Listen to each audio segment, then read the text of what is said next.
News 24 घडामोडी, श्वास चालू घडामोडींचा। अहिल्यानगर MIDC मध्ये रेणुका माता प्राणप्रतिष्ठा।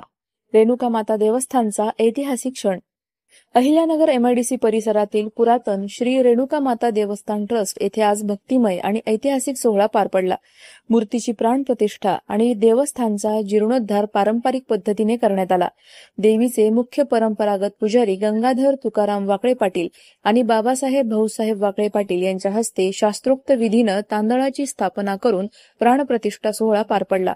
या कार्यक्रमाला देवस्थान ट्रस्टचे अध्यक्ष प्रभाकर भोर, लक्ष्मण गव्हाणे, बाळासाहेब भूतकर, गोरख चांदबुडे, साहेबराव भोर, दत्तात्रय विटेकर, एकनाथ वाघ, राजू भोर, विष्णू भोर, किरण सपरे, अजित वाकळे, वैभव आडोळे, अमोल बारसकर, संजय कातोरे, गणेश कातोरे, महेश सपरे आदी मान्यवर उपस्थित होते।